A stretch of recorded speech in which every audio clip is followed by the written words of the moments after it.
Hello and welcome back to the Zeldudes podcast, the show where we talk about everything and anything that happens in Hyrule. I'm ZM, and today I'm joined with my co-host Zeltic. Hey, well, today's quite a special episode, since last night, as of the time we're recording this, we got some pretty earth-shattering news. We're getting a big-budget, live-action Legend of Zelda movie, which is a sentence I never thought I'd say. We've obviously got quite a lot to say about this. Today we'll go over the news itself, our own opinions, our hopes for the movie, and more. Today we're joined by my good friend Don, who runs one of the highest quality Zelda channels on YouTube, Monster Maze. So before we get into talking about the Zelda movie, let's properly introduce Don to the show by interrogating him about his Zelda opinions and his history with the series.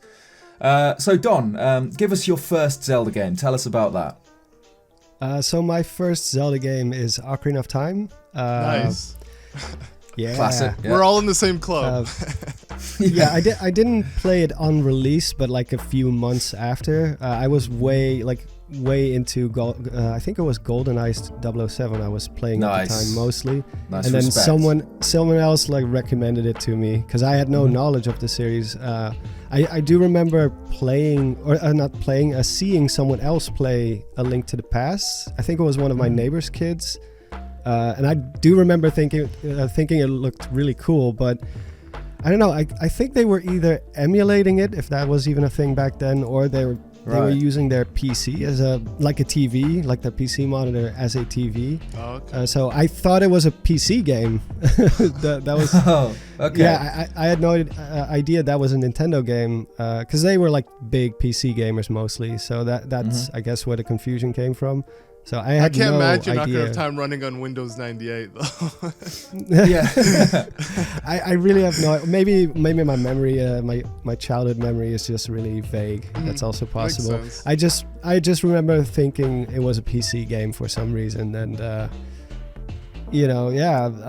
it wasn't until after Majora's Mask I think that I went back and played all the older games because you had to wait. Oh, okay. During the wait for the Wind Waker, which at the time seemed like it was taking forever, which is nothing compared to the wait between Breath of the Wild and Tears of the Kingdom. Yeah. Right. So 6 years. So was it I love think at first play, or did you did it take some time to get into it? Oh, okay, nice. Oh no, it was definitely love at first play. Nice. It was just that there was nothing like it back then, at least not in my world. I didn't play, like I said, I didn't play PC games, so stuff like Morrowind or like those other bigger games that were probably out around that time. I didn't have like any. I wasn't used to a world that was this big and fleshed out and had a story like this, and it was it really was amazing, and it still is. I can still pop that sucker in every day. Yeah, no, I agree 100%. Timeless. Do you remember the build-up for Ocarina of Time much? So did you see any trailers on television or anything like that, or adverts in magazines, that sort of thing? Well, I'm planning to do a video about my memories about my first, because there's so much stuff to Ocarina of Time. The way I experienced it back then, the environment of gaming in general was so different. I just went in completely blind at the time. I do remember one commercial, seeing it on TV, and I actually found it because obviously I live in the Netherlands, so this our wasn't commercials. Will you save the girl or play like one advert? It wasn't that one. No, I do know which one you mean, and I remember seeing that and thinking, wow, they would never get away with that nowadays. It was quite similar. It did have the same music, but it had different shots, and the text was a little bit different. I actually downloaded it today, in preparation for that video. Nice. I just remember that the shot of Link like jumping down and fighting something, and I like I said, nothing. I never saw anything like that before. Yeah. Like the closest thing was Mario 64. Yeah. for me at least. So the whole 3D gaming stuff. Like I was a big Mario kid growing up. I played all the Marios. Oh yeah. And I don't know. Zelda never really got on my path until then. Even though I had been playing games since the NES. Yeah. And is Ocarina of Time your favorite Zelda game, or is it another one? Have you got something else? I don't really have a favorite. I do have kind of like a general top 5, but even that is a bit of a revolving door where some games will just be booted out for a little while. It kind of depends on which game I played last, how much I played it, if I got sick of the game at some point maybe. Like, for example, Wind Waker might not be in there for a while because I'm like, the dungeons were not that great and there was so much cut content, and then I play it again and then I've just fallen in love with it all over again. Yeah. It's like, nope, it's back, and it just creeps its way back into my top 5 again. So, and plus I try to keep it like I try to separate the 2D games from the 3D games a little bit here and there, because some games are just so hard to compare. Like, I love the Oracle games, but I would never really be able to compare it to Twilight Princess with a huge story and all the cinematics. And yeah, it's a completely different experience. Yeah. So what are your top 3 at the moment then? If it's a revolving door, which are the ones that you're most into right now? Well, Ocarina of Time will always be in there probably. I don't think that one has ever left my top 5. Same as Majora's Mask. So it's hard. It's so difficult. I guess Breath of the Wild is still in my top 5 at least. Okay. Don't know if it's in my top 3. Over Tears? Yeah. Oh, okay. Yeah. Interesting. Okay. Right. And it's not because I think Breath of the Wild is the better game, but it was the more impactful game to me. Breath of the Wild has a very special place in my heart because it kind of... I kind of fell out of love with gaming in general for a little while. I was just in a quite kind of like a phase where I just didn't play video games very much, and I wasn't in a good mind space at the time. So I sold all my games and all my systems back then. And then Breath of the Wild came, or at least it was announced, and that kind of re-sparked or rekindled that little flame of mine. And I don't know, the Breath of the Wild was just wonderful for me. And Tears of the Kingdom, while a very good game, didn't have the same impact on me. Because it was just more of the same. Yeah, it's not a fresh experience, is it? It's. I feel like many can agree with you there. Yeah, it's because it didn't hit like that open world, experiencing Hyrule, actually being Hyrule for the first time was surreal in Breath of the Wild, and coming back to that 6 years later is not going to have that same feeling and novelty that it did in Breath of the Wild's time. Yeah, you can't get lost very easily playing Tears of the Kingdom if you've played Breath of the Wild. You know, obviously the depths is a whole new world or whatever, but it's not the same feeling as jumping off the Great Plateau for the first time and just kind of completely losing yourself in this massive new world that you've got. You know, every single corner of it is full of secrets for you to discover, and Tears of the Kingdom couldn't recreate that, obviously.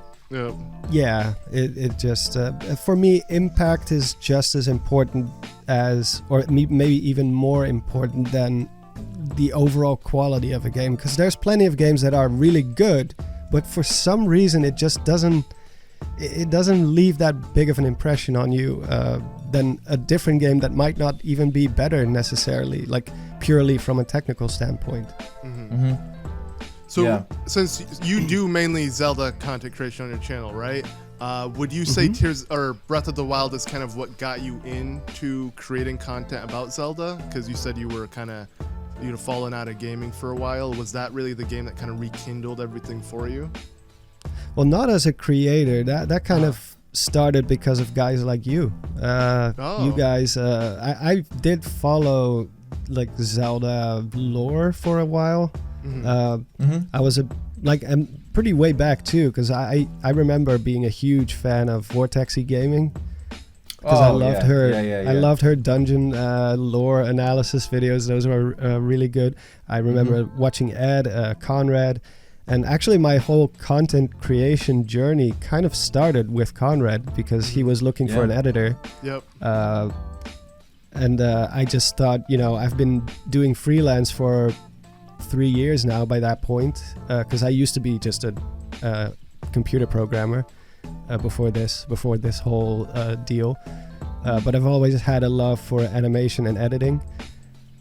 So at some point I just went freelance, and since I was already doing freelance, I was like, well, I might as well apply for an editing job like on the side, just make some extra bucks, And that just happened. Just to give you an insight into how little I knew about Breath of the Wild lore, the first video I had to edit for Conrad was about the Zonai, and I had no idea what the hell he was talking about. Really? Yeah, he kept saying Zonai this, Zonai that, and I did know from the context of the because I didn't record the footage back then. He did. He did that himself, or he took some of your footage. Look. Yeah. And so from the context of his voice over and the stuff that he sent, I knew it was about those ruins, but I had no idea what was the deal with the Zonai and why everybody was so excited about it.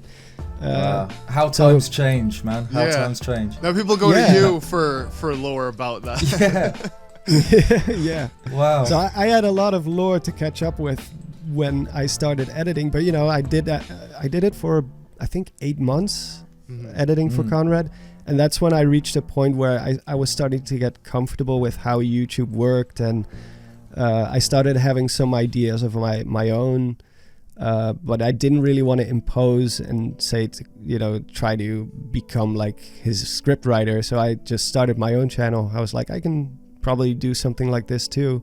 Yep. And in the beginning I kind of did 50-50, just kept editing for Conrad, but at some point, once my channel started getting off the ground, I was like, I cannot really do both anymore. So I had to go out and spread my wings. Your the first video that I saw of yours was the first teaser for Tears of the Kingdom. You took that trailer and cut it up and put it back together in kind of chronological order, because all the scenes are out of order in how the trailer actually is. Was that actually your first video, or was there one before that? No, that was my fifth. That was your fifth? Oh wow, yeah. Okay, yeah. I did that was the big one, the one that launched my channel and started, I started getting noticed by people. My very first video was a collaboration with Nintendo Black Crisis, actually, because I just happened to have access to him because I already talked with him a couple of times because he was doing collaborations with Conrad. So, and since I was Conrad's editor, I had to sometimes ask him things like, hey, can you send me your logo in PNG format, that kind of stuff. So I just happened to be lucky that I would, and also just big props to Will, to Nintendo Black Crisis himself. If you're going to start Zelda theorizing, there's no one better to work with than that as your first video. As your very first video, and then immediately you have a collaboration with such a big creator. That was, and it was also just a matter of, I was still a little bit uncomfortable back then doing voiceovers, so I was like, it would be great if I have someone to split the effort with, because and you can tell from my first video, my voice is very forced, and I'm still getting into how to speak into a microphone and all that stuff. A lot of voice cracks. It is difficult. It takes a long time just to be able to read a script without, I don't know, taking 5 hours to read 100 words or whatever. But it is. I find like my voice is very different when I'm reading directly from a script. I speak a lot slower than I do, like now, like conversationally. And you can tell through my videos as well that my voice changes so much over time, just because it takes such a long time to be able to read a script in like a way that's clear and whatever. It is difficult, but and plus I think humans in general have a tendency to completely shift from their normal speaking voice to a different type of voice when they do, like, even back in school, you know, when you used to do stuff like show and tell, you know, Yeah. you would never just talk normally. You would always put on this weird voice. It's very hard to Like explain. a performance voice. Yeah, I know what you mean. Yeah, a performance voice, I guess, is Yeah. a way to call it. Yeah. So, yeah, it's a skill that you have to train. And obviously, because of my accent, I had a very strong accent in the beginning, which I kind of trained myself to get rid of. Yeah, it's not really noticeable. Like I said, I cannot pinpoint where you're from. You almost sound like just American, honestly. Oh, thanks. It took a long time. Long time, because Dutch people do have very, very typical traits that you can pick out if you're Dutch yourself, at least. I don't know if any of you know Carice from Van Houten. No, I don't think so. No. She's one of the few actors, or in this case an actress from the Netherlands, who made it big in the US. Okay, yeah. But I can still hear the accent, even after all the years and probably the hundreds of thousands of hours of voice training or voice coaching that she's done. I can still hear it. Yeah. It's your ear from where you live, isn't it? You pick up on subtle things easier like certain than someone words who slip isn't familiar with the and you accent. hear the accent, you know. Americans in general seem to think that there's just a British accent, but you get a different accent kind of in little 10-mile blocks. There's hundreds and hundreds of different accents all across England, and but that's without even getting into Scotland and Wales and Ireland. And only really if you're from England can you kind of pinpoint where certain people are from, just because you're so used to hearing these people talk all the time and the little changes in their voice. And I assume it's the same with picking up on a Dutch accent as well. And some accents are more elegant than others. So if I had a Scottish, if I was from Scotland, I wouldn't change a damn thing about my accent. Such a fantastic accent. It really is, yeah. Yeah. So, but Dutch, not so much. So I wanted to appeal I like to the Dutch more accent. people. I think it's great. Yeah, okay. Well, maybe it's just because I'm Dutch. It sounds weird to me, but... Yeah, maybe. But I think yours really suits your style of content as well. It's very calming and peaceful, which I think goes with your very chill style of video. I think it works really well. Oh, thanks. Yeah, the only issue I really have is I have very, very low voice stamina. So I can only record voiceovers during very specific moments, usually in the morning when my voice is still fresh. And then I just have to stop after about 2 to 3 hours. I have to either take a break and try again later, or just call it a day and just pick it up the next morning, because my voice will just drop, or actually rise in pitch, like very drastically. My voice gets very hoarse. We're recording this, for me it's evening now, and my voice, I can already tell that my voice is not as smooth, and it cracks a lot more than normal, and I'm very, very critical when it comes to my voiceovers. If even one word sounds off, I will do the whole sentence over, which can result in me doing the same sentence like 20 times. Yeah. I'm sure it's something that only you really pick up on, because you're always more critical about your own anything you create or do. You're the biggest critic of it always, but I'm sure other people don't even notice. But how do you guys do that with your videos? Is like, because when it comes to my own videos, I hate my videos when I start working on them. When I'm in production, I hate it. I totally hate it.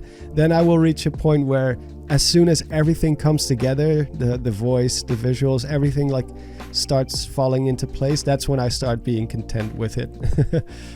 But during the process, I'm quite similar in that regard. Yeah, when it all clicks at the end and you see the final product, it's very satisfying. But when it's all in bits and pieces, I'm so hyper focusing on one thing, or thinking I don't really like how that edit turned out, I should change that or whatever. But then when you see it all come together, things start to make more sense. Yeah, You know, I Yeah. feel like I grew numb to it, because I started doing Let's Plays. You know, that's originally what I do on YouTube, and no, I couldn't stand my voice to where I just had to tone it out and just like, whatever, what happens, happens.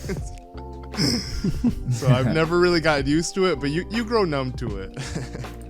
Yeah. Well, you've been doing this for so long too. I've only been doing this for 3 years now. Yeah, no, I've been doing it for half my life. Like, I can say that now, you know, because I'm almost 30, and it's like I literally started when I was 15. Damn. So, yeah. I cannot even That's imagine. great. That's amazing. Half your life. Wow. Yep. So this is the only job you could say that I've done, is leaving school. That you've ever known. Yeah. That's pretty crazy, because when I was 15, I was an idiot. I don't know if I would have been able to come up with the stuff that I am coming up with now. You probably wouldn't, but like, trust me, I uploaded really bad videos. They weren't good. Like, it took a long time. Yeah, but, of course, it's natural growth too. If anything, Don, it's crazy how quickly you're. Well, I mean, you hit the ground running. Yeah, I was going to say that too. Yep. Great content, which is crazy. Most people take, years to tens adapt. or hundreds of videos, or years of making content before they can make something. I feel like good. that's what made your channel stand out so much, because it's like, literally the little content you first started uploading was already top notch, and like it just kept getting better and better, and like, to me, that's rare to see in a YouTuber. Yeah, I think it's a combination of different things. First of all, technology. We have so much more now than we had back when you guys started. Like, you have USB mics now that are so much better quality than back when you guys were making your first lore videos or whatever videos you guys were doing. And second, I already had a background in animation and editing, so that really helps. Most people, when they start YouTube, they're figuring it out as they go along. Yeah, they don't even know how to edit. Yeah, exactly. And whereas I already had all those pieces available to me, I'm one of those. I don't know how does the saying go? Like, master at none. Like, I can do a lot of stuff. Jack of all trades. Jack of all, that one. Yeah. Jack of all trades, master at none.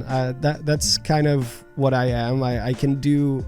I've done a lot of different things in my life when it comes to. So I can program a little bit, but I'm not like a hardcore programmer. I can do editing, but I've never done it as an actual job. Same as animating is just a hobby. It's always been a hobby for me. So I cannot do some of the stuff that, like, some of the animations that you see are just flat out insane. I cannot do that. But that's probably the best way to be as a content creator, is being able to, because you've got to be able to do so many different things to put a video together. So being like you are, like, good at everything you need to be good at is, invaluable for making videos. Yep. Yeah, because my education, the education that I had, like college, for me, that course that I took, or subject, I guess you could say, it was a mix of many, many different things. So you did a little bit of, how do you call that? Like, making magazines and stuff like that. Magazines, newspapers. It has a specific name. I forgot what it's called, but we did programming, we did animation, we did video game design, 3D, like a little bit of everything. And that course doesn't exist anymore, because they noticed that a lot of people who came from that school were not really good at anything, just a little bit at all of it. So they weren't specialized enough. Yeah, which is good for a YouTuber, but it's not necessarily good in the actual workspace. If you're going to apply for a programmer job, they want you to be at least an intermediate one, especially nowadays. The demands are pretty high.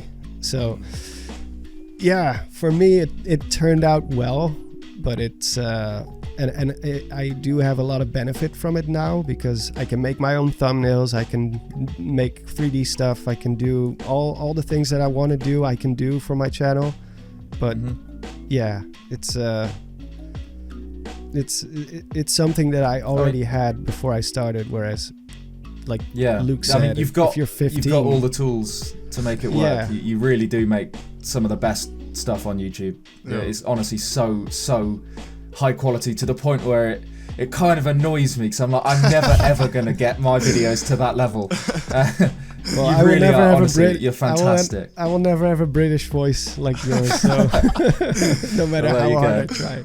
Yeah. Plus, your script writing is out of this world too. But it's Oh, thank really you. really good. You should write a book. I'll have a go. Yeah. Sounds like a lot of work. But anyway, I've got another question for you that will probably segue into today's topic.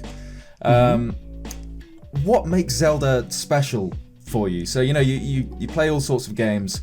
Why Zelda out of anything else? Why is Zelda the one that's special to you? What do you think raises it above the other series?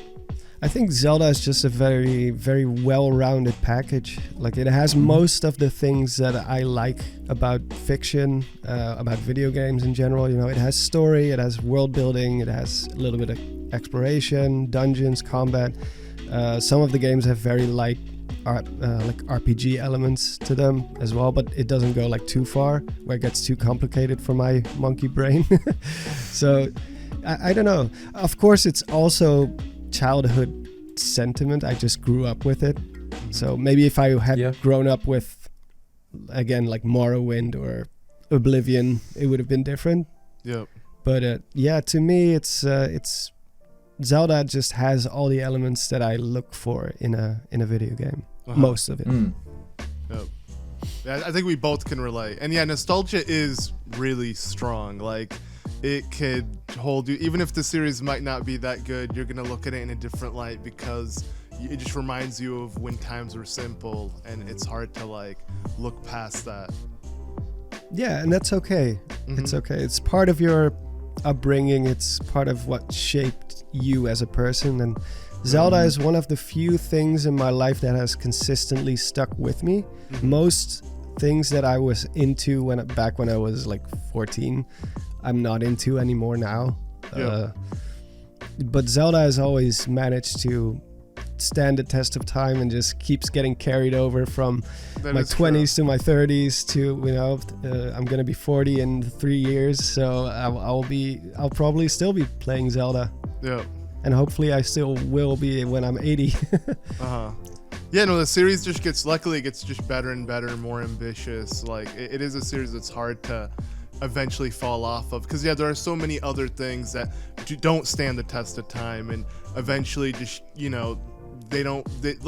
sit and harken back to the times of old, like, oh, it used to be so good, and it's not. But luckily Zelda, we can tell today, is amazing. And I guess we're all lucky to have Zelda be, never fall off, never waver, unlike certain other series I don't want to get into, but I've mentioned it many times before. Sure, gonna send him off on another Sonic rant. Yeah, let's not go there. Well, that's just how it is. And nobody can ever accuse me of being too nostalgic, because one of my favorite games, Zelda games, is a very recent one. Yep, exactly. Yeah. And for example, Skyward Sword, I hated Skyward Sword back when it came out. Like, I loathed everything about that game. It went against everything that I loved about Zelda. At least that's what I thought at the time. Again, I wasn't in the best mind space at the time. Right. But not that was the reason why I fell out of love with gaming. It had to do with many different things.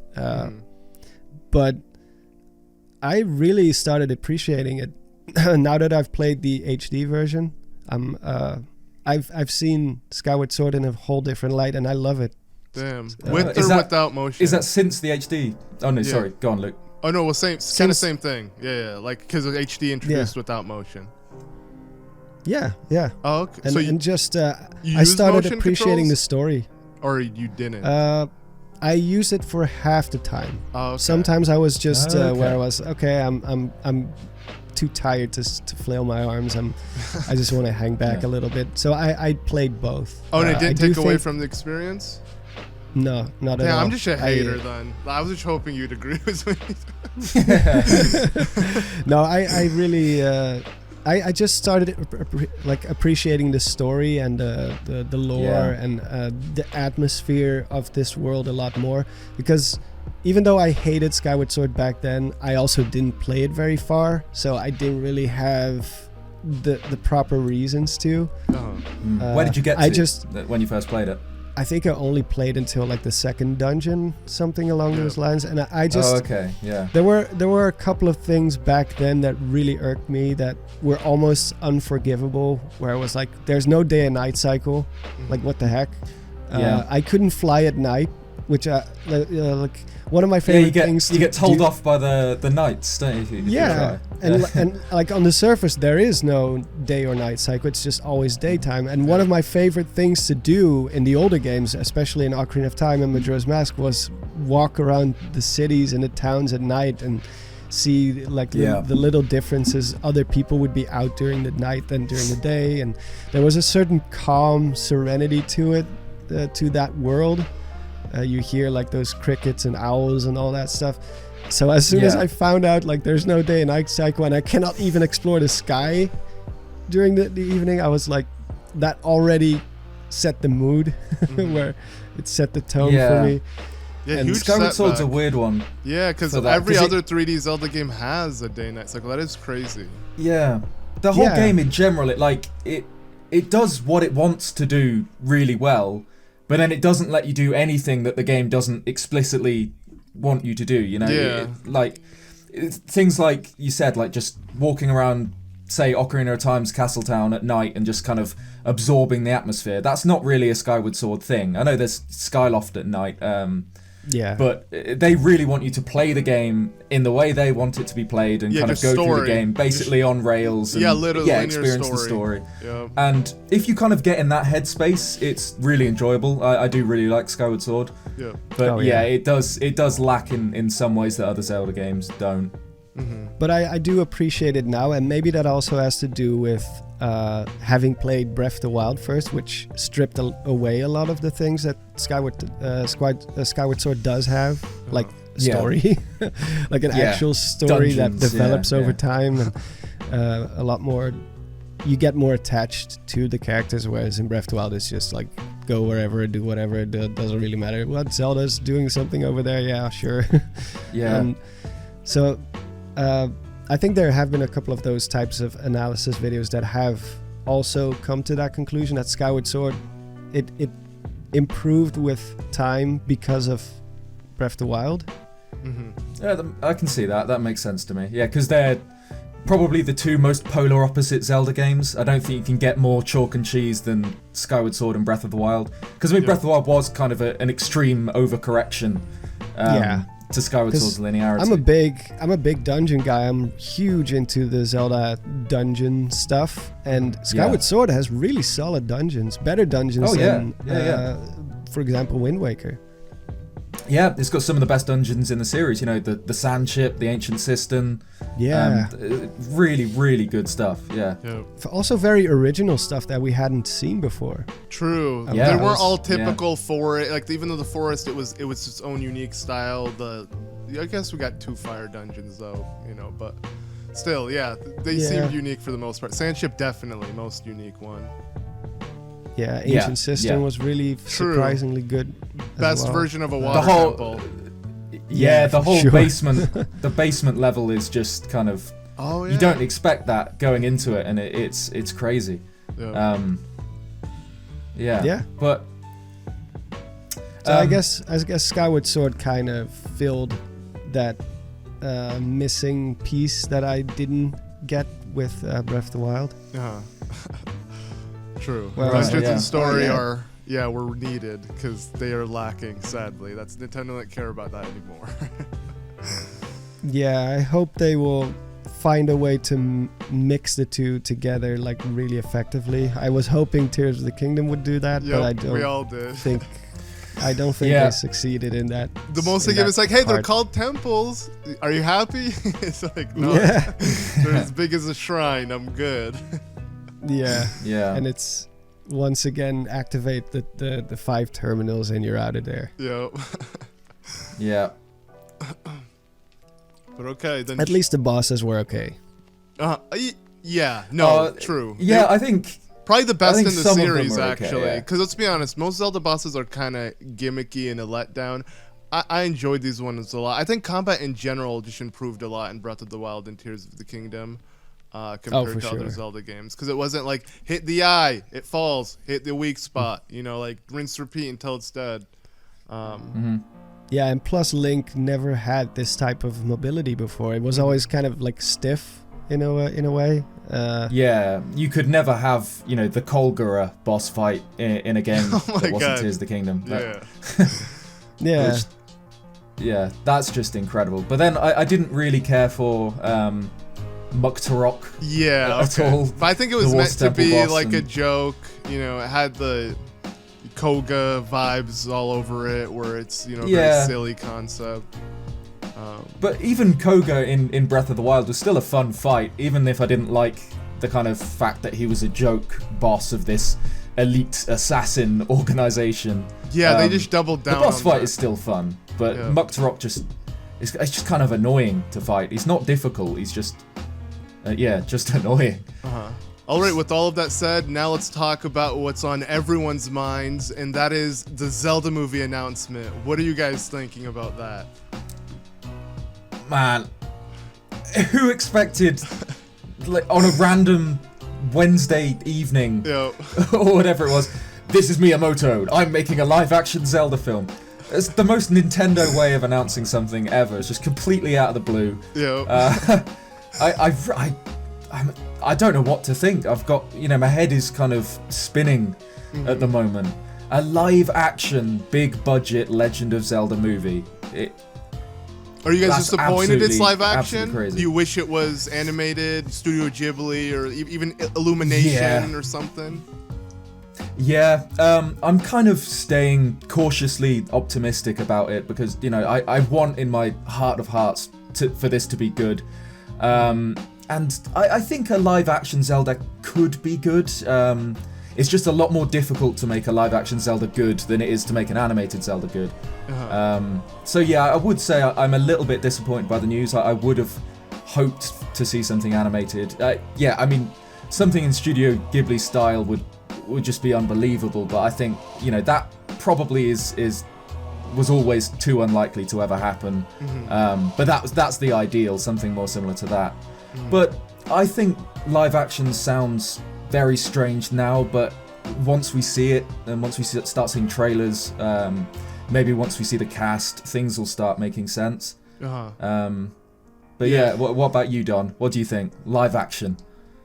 Yeah, same. Cautiously optimistic. I do think the choice of going with live action over animation is a little bit weird, especially after the success of the animated Mario movie. But I don't know, maybe they saw Five Nights at Freddy's got a movie, it's like, well, we can do that too. I have no idea, but actually he says that he's already been, like, this has already been in the works, or at least being discussed for years probably. The only thing that kind of how do I call it? Like, I'm not too worried that it will be horrible, because knowing Nintendo, if it ends up being really bad, they would be the type to be like, just to can the whole thing and to just be like, nope, sorry, we're not doing that. The scars of the Super Mario movie from the 80s or 90s, whatever it was, those are still there. I don't think they would allow that. They have the money to just be like, all right, we're not doing it. The result and is not good just enough. walk away. I mean, I think for the Mario movie, I might be making this up. I'm sure I'm not. I'm sure when they were discussing, with various studios, and once they started actually talking to Illumination, I'm pretty sure they made it clear that they wanted to be able to walk away if they weren't feeling it. If it wasn't going to go down the right path, or wasn't going to be a product they'd be proud of in the end of it. So, I can only imagine they'd do the same with Zelda, if not be even more protective, because it's, Mario's the big one, obviously. Mario makes all the money, but Zelda is a bit more premium in a way. Because, the Zelda series is known for its quality, and if then you get a terrible movie on top of this series of amazing games, it's just not really a good look. And yeah, like you said, I don't think Nintendo would sign off on a Zelda movie if it wasn't good. Yeah. Yeah. And most 'Cause, likely, you know, back. Oh, go ahead. Well, like back in the day, because some people are like, well, what about the series? Those were very cheesy and kind of like, but that was such a different time. That back then, Nintendo of America had so much more power over this kind of stuff, and people could just take the Zelda IP and do something weird like the Zelda cartoon or the Mario cartoon, and or the Mario movie. And nowadays that's just not going to fly anymore. Everything goes through Nintendo of Japan first before it gets even gets the green light. So I'm sure Nintendo is going to be on top of this. Nintendo Japan specifically is going to be, they're going to be watching this stuff like a hawk. So whatever director choices are going to be made, they're not going to be real director choices like normal. Because isn't this the guy who made Venom? Yeah. And Morbius? And Morbius, yeah. Yeah, it's the same producer. It's it's the producer. Avi Arad, who I hadn't heard of before this. Same. But yeah, he's got a kind of a very mixed filmography. Because he worked on the Spider-Verse films, I'm pretty sure.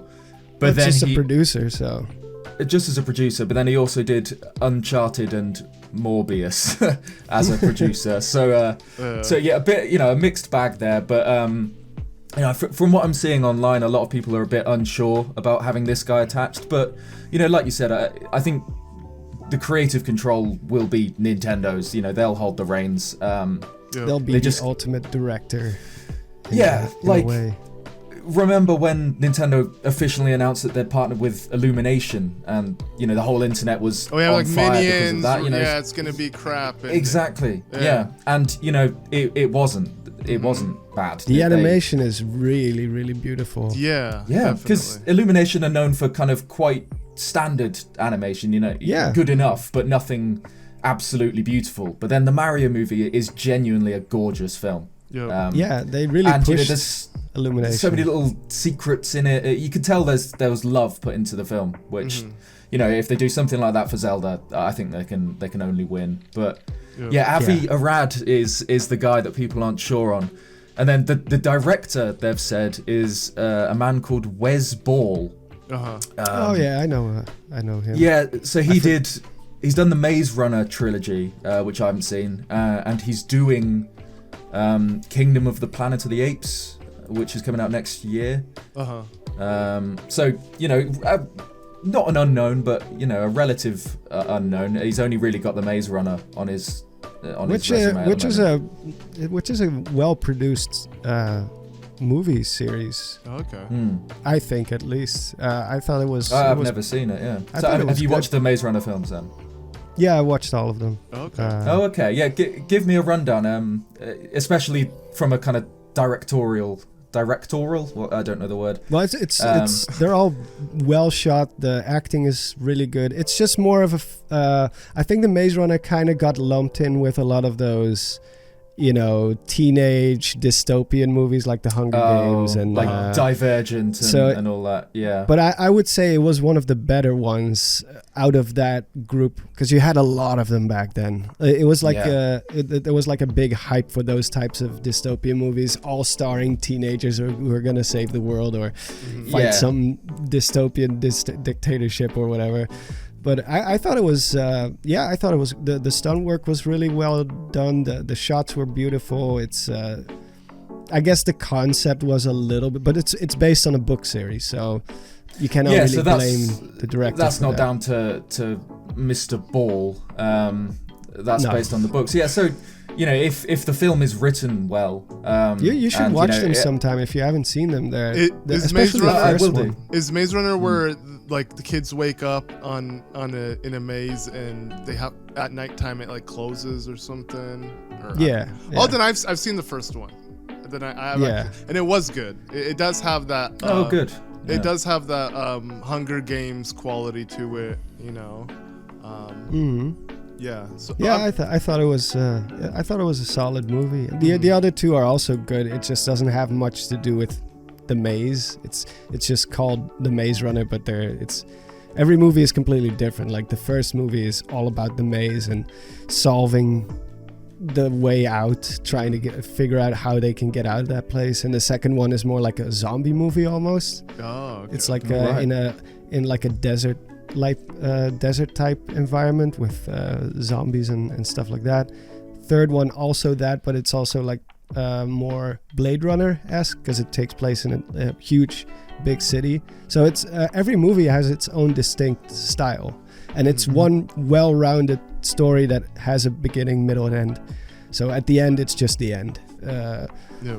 So like I said, it's just some things about it, like especially with the maze, like, oh, why haven't they climbed over the walls yet, or built a ladder to do this or that? And it's just these little things. I think they do try to explain it, but it's kind of weak. It's like, well, the walls are super high and it's dangerous. It's like, no, well, you can still probably manage. If you can build all these huts and tree houses, you can build a couple of ladders and get the hell out of there too. But you know, that, like I said, that's not the director's fault. That's the writer of the books who wrote the story that way. So plus it didn't bother me because I'm very easily entertained when I watch movies like this. I kind of just shut my brain off and I'm like, the nitpicky that's how you stuff enjoy it. really... Yeah, you won't enjoy it otherwise. Like if you sit and nitpick, you're gonna find endless flaws in any movie, no matter how great it is. Yeah, for sure. But yeah, I'm not. If that's the director for the movie, I didn't know that. I just heard it right now. So we've got Kingdom of the Planet of the Apes coming out next year, and I think that'll give us a good idea of what this guy can do. That's kind of, it's not fantasy, but you know, it's science fiction. It's set post-apocalypse now. This is really getting into the Planet of the Apes future. You know, it's starting to get closer to the timeline of the original films. You know, where they see the Statue of Liberty on the beach. There's a shot this is actually supposed to be a sequel to War for the Planet of the Apes. Yeah. So this will be number 4 in this new Planet of the Apes universe. Yeah. So yeah, it's not fantasy, but there's a lot of crossover in certain things. So I think this will give us an idea of what this guy can do, and the kind of approach he'll take to Legend of Zelda. And so, like because people tend to. Oh no, go ahead. I've already interjected. No, it's fine. No. Because go ahead. Just finish your thought though. Well, it's like stuff like directors, producers, all that kind of stuff. It's never a guarantee that, like, of course you can kind of have a certain expectation, but whether or not the movie's gonna come together, that's up to so many other factors. The director, producer doesn't really say much in that regard. Even Peter Jackson couldn't replicate Lord of the Rings anymore after that. Right. Had mostly the same people behind that, same country, same location, same makeup artist. Everything was all the same, but it was just that sometimes stuff just doesn't come together the same way anymore. There was something with The Hobbit where he took over halfway through from, I think it was Del Toro or another director. There was some kind of, I don't know, studio politics going on where he was replaced. I'm not really sure what happened there, but I know he didn't have the full control that he wanted and the full control he had on Lord of the Rings. And it shows in the amount of care that went into the films. Like, you know, all the helmets and all the armor and all the weaponry in Lord of the Rings is all forged by a blacksmith. Whereas in the Hobbit trilogy, you have kind of entire armies of CGI, and it just looks rubbish. Yeah. But that was also partially Peter Jackson's his fault, because really? Yeah, because they did talk about that before. Is that Peter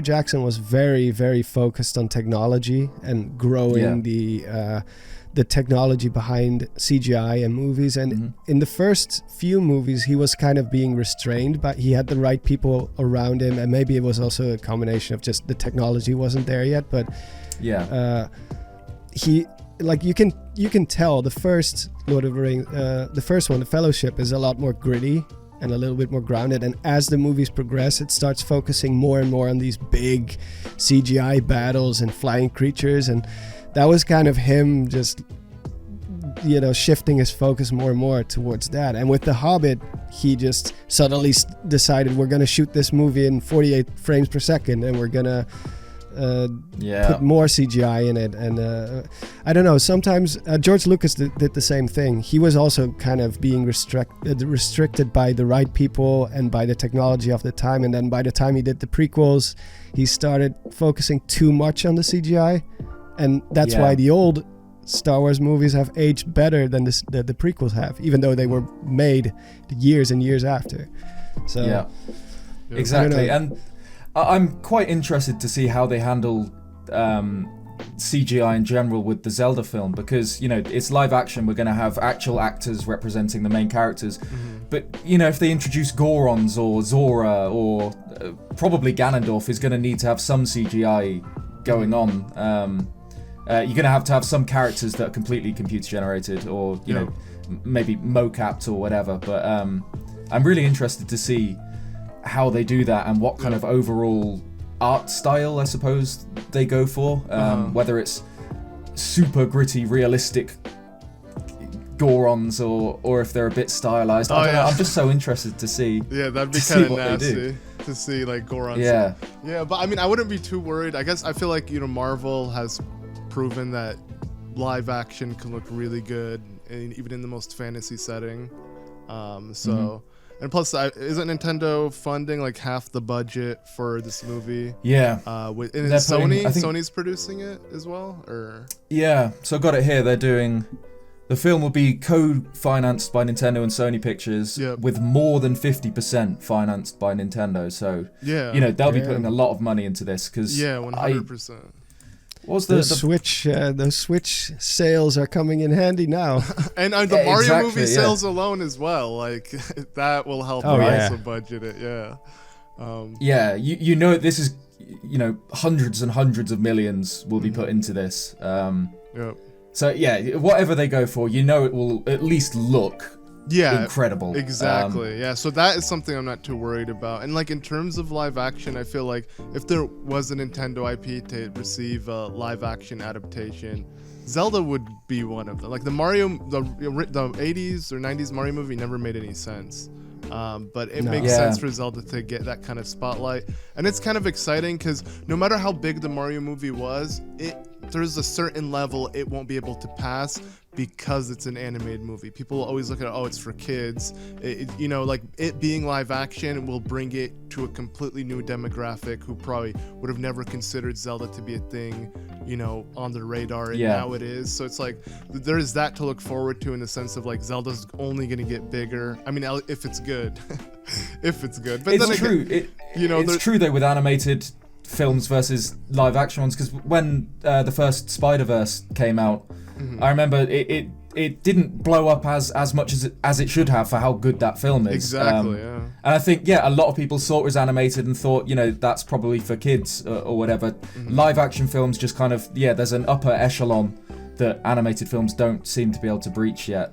So, if the Zelda film's good, then it will be gigantic. And it seems like Nintendo wants to take that step with Zelda, and it's a pretty ambitious one, but it's something to look forward to, because it's like it could change the franchise. Obviously, no matter what, it won't affect the games, but it can literally give us a new take on the franchise entirely. But I think the biggest question is, who would you want to play Link, and would you want Link to speak? How do you guys feel about that? I mean, Link is going to be... I do think... represented by a human. I don't think you can get around the fact that he does he kind of has to. He has to speak. Yeah. You don't think, like, a fairy, having a fairy next to him speaking for him would be fun? Or is it just... That'd be too weird for a live action? I think that's just too uncanny. It works in the games because... in the games, it's not even the fact that he's mute in the games themselves. It's just he talks, but it's like implied. Yep. Like you don't hear his voice. Specifically Breath of the Wild. You see Yeah. his sassy responses, but you don't actually see his mannerisms and how he gives it. Yeah, Yeah, same and- in Skyward Sword. You get kind of a dialogue option sometimes. True, like nice hair. You know, like why would Link say Yeah, that? To exactly. Groose? Yeah, and like yeah. in Twilight Princess, there's a scene at the very beginning where Ilya comes walking into town with his horse, and he runs up to her, and they you can visually see him talking to her. You just don't hear it. Yep. It's so, you know, to have him to suddenly make it an actual feature that he cannot speak, you would have to explain that in some way in a movie, because you cannot just have a character not speak at all without an explanation. So then they would have to be like, oh, his voice got stolen when he was a child or whatever. Yeah. I don't think then you're gonna actually make it canon that he is someone who doesn't speak. Yep. So I think there's no other way than just to have someone who does speak. Plus, maybe controversial opinion, but I kind of liked the Zelda cartoons back when I was a kid. I thought the voice actor who played Link, obviously there's the meme stuff, but Excuse me, princess. but like back then, I thought the voice was actually it was youthful, it was playful, it kind of fit the character. Obviously, he's nothing like the hero of time, but for that character, I thought the voice acting was pretty decent. Yep. And at so, least for Link. So with the manga too, like Link aggressively speaks in the manga, and when you look at each iteration of Link in the different manga series, you're like, I can see that, and it works pretty well. So I guess we'll just look at like the live action Link as, you know, the one who speaks, and it's separated. Luckily, with it being so many different Links, it's not really the same person. You see Twilight Princess Link different than Breath of the Wild, different than, you know, Skyward Sword, etc. So plus it's the same thing with a book adaptation. You're always gonna have to get used to something new, because when you read a book, you imagine the voices of all the characters. You imagine what they look like. You imagine the world in general, and it's never gonna look like the way you imagined it. The first time I saw Harry Potter, I was like, that's not how the school looked like in my mind, or even what Harry looked like in my mind. But you get used to it. At some point, it's just, okay, this is just who he is, and this is how he looks. And, you know, 10 minutes into the movie, it all makes sense, and you let your old preconceptions of how it should look, you let it go. So for someone... Since you read the book, have you ever revisited the books after watching the movie? No, actually, I stopped reading the books because of the movies. Because I was only at the third book, and then the third movie came out, and I'm just gonna watch the movies from now on because.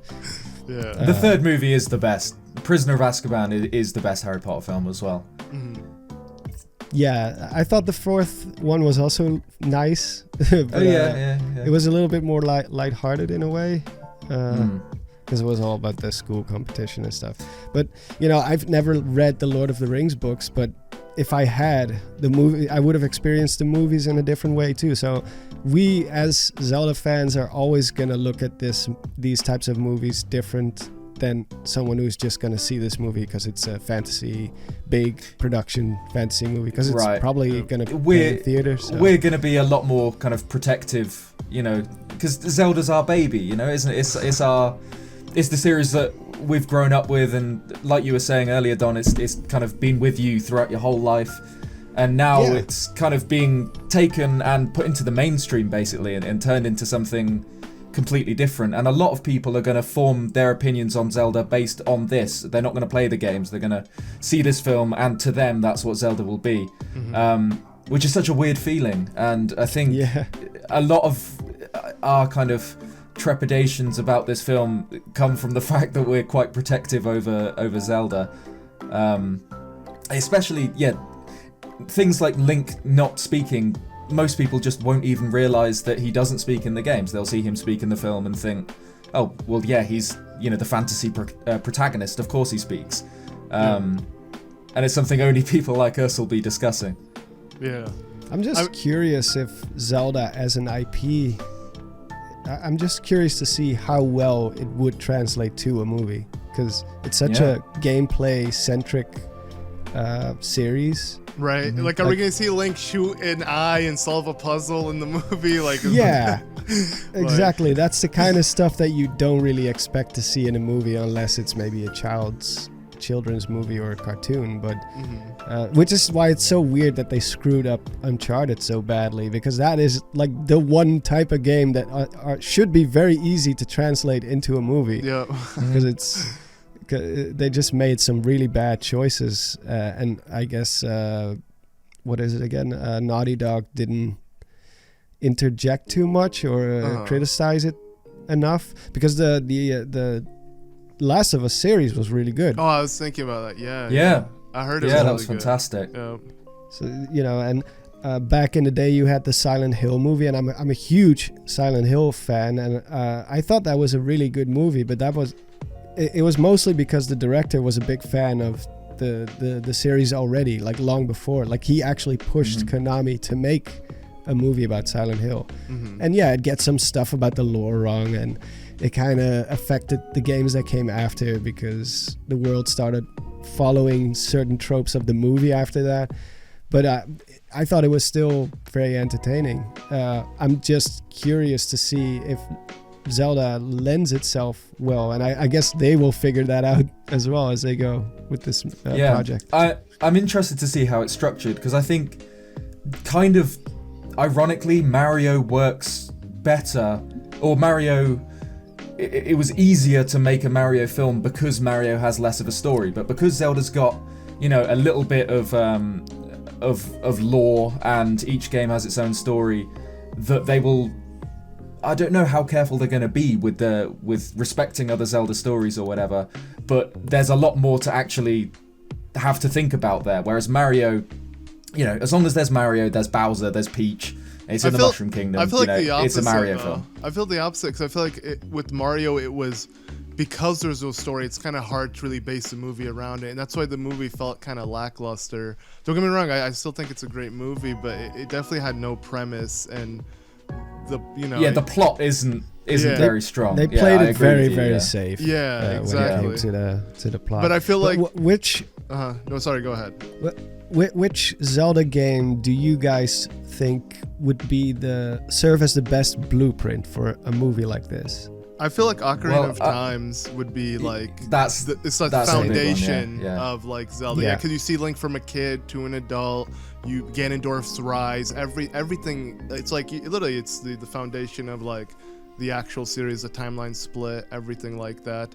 But it wouldn't surprise me even if they did a completely new interpretation, just references of all types of Zelda games, but this is a new era, and that's how Zelda is. Every Zelda game is a retelling of a similar story. They don't really need to be connected to each other, so they could just go off the rails and make their own thing with this, and I don't think that would take away from it. Are you saying the timeline is irrelevant, sir? Oh, is it blasphemous to say that? I know you made that video about the timeline, like it doesn't matter, and then literally one day later they came out and like they said like they disclosed the timeline placement of Tears of the Kingdom. I feel like they agreed with me though, right? They kind of just like, you do what you will with it. You decide. You decide. So I feel like that was the premise of the video. So it's like I looked at it as like, hell yeah, I was kind of right. Yeah, true. Yeah, I just thought the timing was so immaculate. Uncanny. Yeah, literally like 12 hours. On the topic of that, that was the Fujibayashi interview. I do find it interesting that we don't know if any of the Zelda team are involved, except obviously Miyamoto's. And he's the so out of touch. Zelda, he's so out of touch with the series now. Yeah. But, there's no mention of whether, Aonuma's involved or Fujibayashi or anyone like that. I mean, perhaps they will be consulted, or I don't know, or maybe it's just not needed. Maybe probably isn't needed. I mean, Miyamoto. Miyamoto created the series itself, I feel like that's all they need, because if they're going to harken back to just a classic true Zelda story, we kind of don't need all of the new things that Aonuma added and changed and implemented into the series. I think it'd be Wasn't safer. it him? Go ahead. Wasn't it Miyamoto and Tezuka together who Yes. set up the early lore, like the Tezuka up until- definitely, he wrote the manual of Zelda 1, and he wrote kind of, he outlined the basic story, and, came up with Ganon and the Triforce and all that stuff, yeah. Yeah, like I think all the way up until Link to the Past, that was all those two guys, and then new blood started flowing in. Yeah, because I know Aonuma was, I think he was like a dungeon designer or something on Ocarina of Time. And then it was Majora's Mask was the first game that he actually took over as lead producer. I might be misremembering that, but I'm pretty sure that's right. And honestly, Aonuma doesn't really look like he cares much about the lore and the story. No. Like, not at all. Like, when you see those interviews with him and Miyamoto, he's kind of just like, yeah, whatever, sure. And Miyamoto is actually the one giving like solid answers, like, is Link human? And then Miyamoto is like, yeah, he's human. Where does Hyrule, like, what's the planet where Hyrule is on? What's it called? And Miyamoto is immediately like, Earth. it's on Earth. And then Anuma's just there being like, yeah, sure, I guess we'll go with that. I guess his more focus is on just creating a good game, and everything else doesn't really matter. So yeah, and I'm sure the same will be with this. The focus will be on creating a good film, and then I don't think it's going to respect existing Zelda lore or anything like that. I think they're going to complete their own thing. Obviously, it'll have a Zelda kind of skin and Zelda characters, Link and Ganondorf and Zelda and the Triforce. But yeah, I don't think it'll closely follow Ocarina of Time, for example, or be an adaptation of Twilight Princess or The Wind Waker. I think it'll be completely its own thing, in much the same way that the Mario film didn't follow any game. It was just it completely its own thing. And I think that's for the best, probably. Just keep it as a separate thing. That way, you don't have to worry about lore flowing over from one to the other. Yeah. Because obviously with Mario it doesn't matter because there is barely any lore. But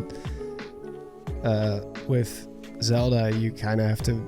Like for example, I'm happy that they've made it clear that the Hyrule Warriors spin-off games are not canon. That they are their own separate thing, or else we would be debating until the end of time, like, is it canon or is it not canon? But they're like, no, these are spin-offs. It's not canon. So I think that they should probably do the same thing with the movie. Just keep it as a separate entity. I think they probably will. I think it'll be something completely separate from the games.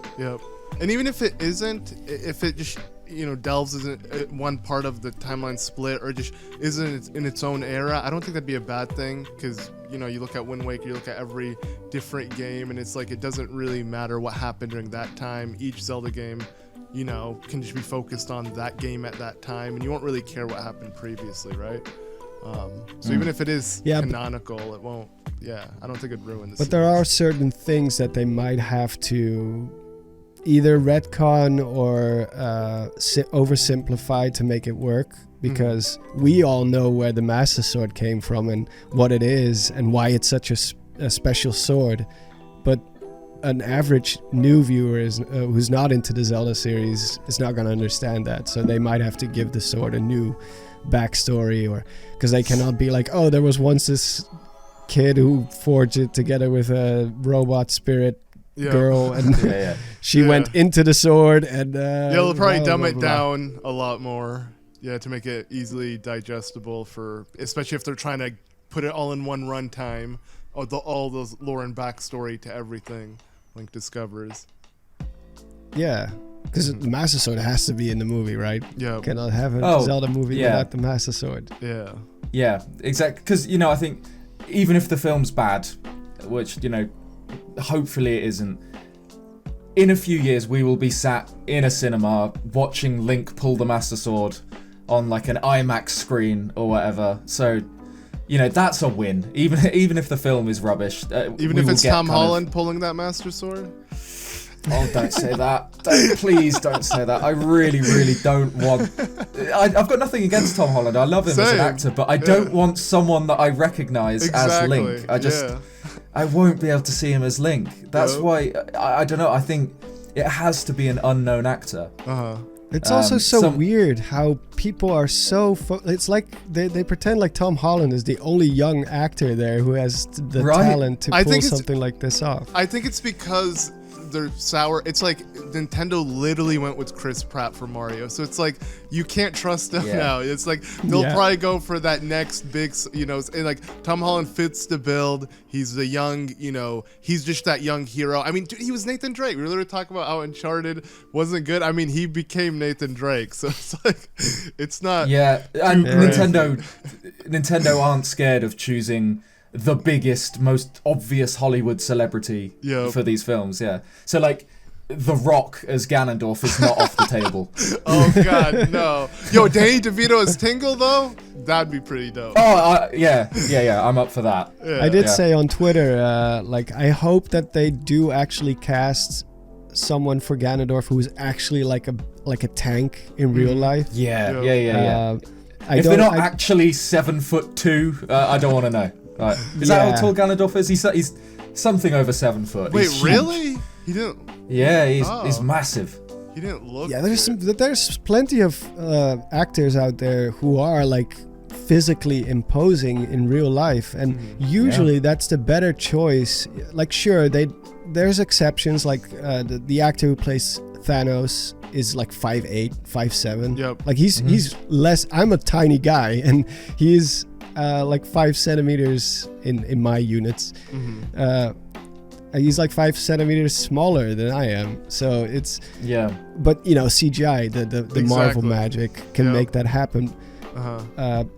It kind of depends. I know what you mean. If it's more authentic if the actor is actually a beast as well, like Gregor Clegane in Game of Thrones. They had the big fight scene coming up against the Red Viper, so they hired the strongest man in the world to play the mountain that rides, which is just the perfect casting. Exactly. Yeah.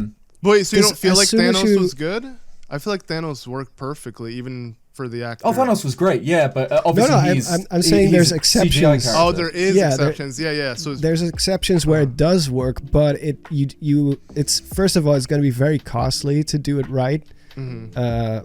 And second, the physical performance will be somewhat limited if you have to resort to CGI or camera tricks to make someone look way larger than they actually are in real life. So usually the best when you really want to have an imposing villain, you like most of the time you have to cast someone who fits that description, because some people say, well, it's more important that they can act well, but I don't really agree with that. Yeah, fully. No, Arnold Schwarzenegger is a great example of how it was the looks that trumped the acting. Yeah, exactly. And there's also examples of have you guys seen The Walking Dead back when it was still big? Like I love Jeffrey Dean Morgan as an actor, but as soon as he was cast as Negan, I was like, oh, right. It doesn't really fit, you know, because comic book Negan is kind of a massive brute. He's the scary thing about Negan in the comics was he was not only intelligent, he was a freaking like a unit. He towered over everyone. And then suddenly here comes Jeffrey Dean Morgan with a little red scarf and a leather jacket and swinging a bat. Doing a lean in every scene that he's in. He like leans backwards. Yeah, and I'm like, sure, he plays it well. Of course it's Jeffrey Dean Morgan. He's gonna give you a great performance, but I don't buy it. You know, I don't buy that he has all these hundreds of burly guys who follow him and can easily overthrow him if they really wanted to. You know, why don't they? Why are, like with comic book Negan, you can see why people would be scared to stand up to him, to be why they would be intimidated by him.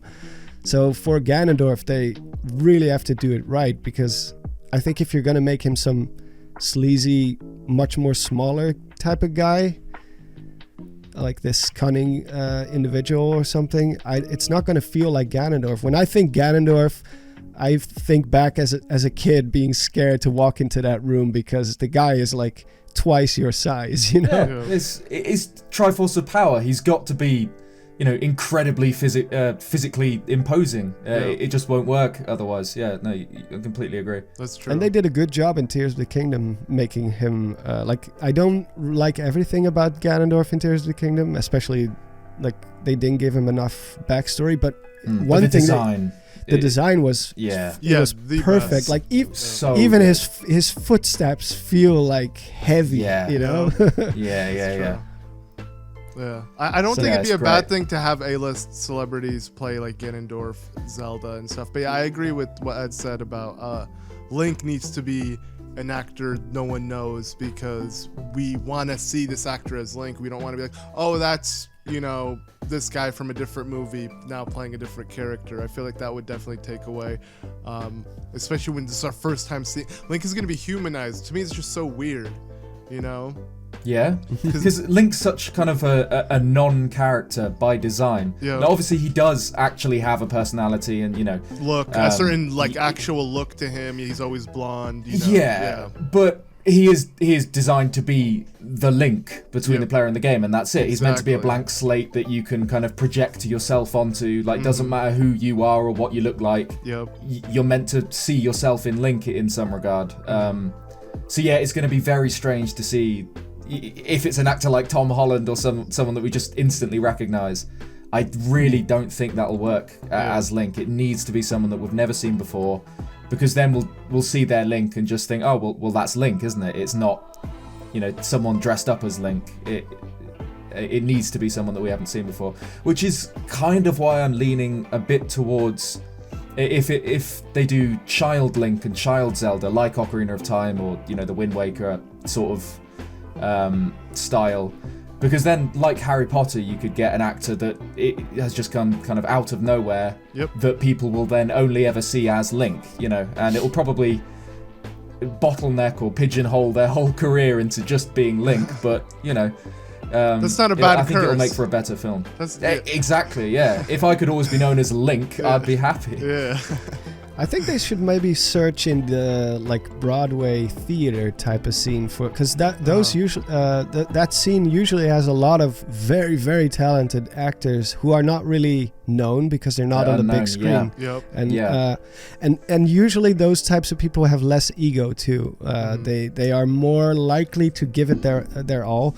Like Ian McKellen from Lord of the Rings is a very theatrical guy, same as Patrick Stewart or the guy who plays Saruman. Christopher Lee. Christopher Lee, yeah, of course. Christopher Lee. Like those guys, that when you put them in a role with like a big beard and a wizard, nobody would be able to play a wizard like that. Like most actors would either be too proud or they don't know how to do that theatrical thing. And I think for a Zelda movie you do kind of have to do that. I don't think Zelda would work if it becomes too gritty and too serious. There has to be a certain theatrical element to it. Yeah. Because if you really think about Zelda in real life, it's very silly. It's very silly, yeah. It works within the confines of that fantasy world, but as soon as you start placing it in our reality, it's not going to work anymore. Yeah. Yeah, we don't need Link to have one-liners and be edgy and right. Yeah, I don't want Link making jokes or anything. I want him to be serious and mean business. Yeah, for sure. But same as with the Lord of the Rings, the reason why you can do that is because everyone does it in that world. Everyone talks in riddles and in a little bit of a theatrical way, and in that case it works. So they have to make sure that they get that part right, because there's certain, like fantasy, you can easily screw up fantasy in movies. Either it becomes too cheesy or it becomes too far removed from what it was, and they try to make it more realistic or more gritty than it really is. Yeah, you've got to pitch it right, and it has to take itself seriously. But yeah, like you said, it has to kind of embrace the fact, especially something like Zelda, has to embrace the fact that it is kind of inherently silly because it's a little boy with a green Peter Pan outfit fighting a dark wizard, and it is inherently quite a dumb idea, but that's kind of why it's so brilliant. How could he? Okay, you saved it. I mean, the same goes for Harry Potter. It's also silly when you read it. Exactly. Yeah. You cannot really make that into something else or try to make it something that it's not. So you have to be convincing. You have to make sure that the world itself is consistent, that everyone kind of does the same thing. Because the reason why Harry Potter feels so natural is because everyone in the movie is being natural about it. It's like, we fly on broomsticks here and in this world. No big deal. That's just how we do it here.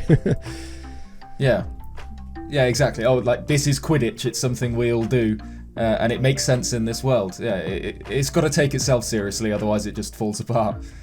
Yeah, and I think finding that balance is just very hard, which is why fantasy is one of the harder genres to put on screen successfully. Yeah. It's a good example of why Marvel movies kind of lost their charm over time, because they slowly just strayed away from taking it the way it was and just made it more realistic and tried to ham in as many jokes as possible, and it definitely just lost the later Marvel films don't take themselves seriously at all, so it's that was a problem I had with the fourth Thor film. Is none of the characters seem to care about what's happening in the film, so why should I, as the viewer, care about any of the stakes in the film if none of the characters take it seriously?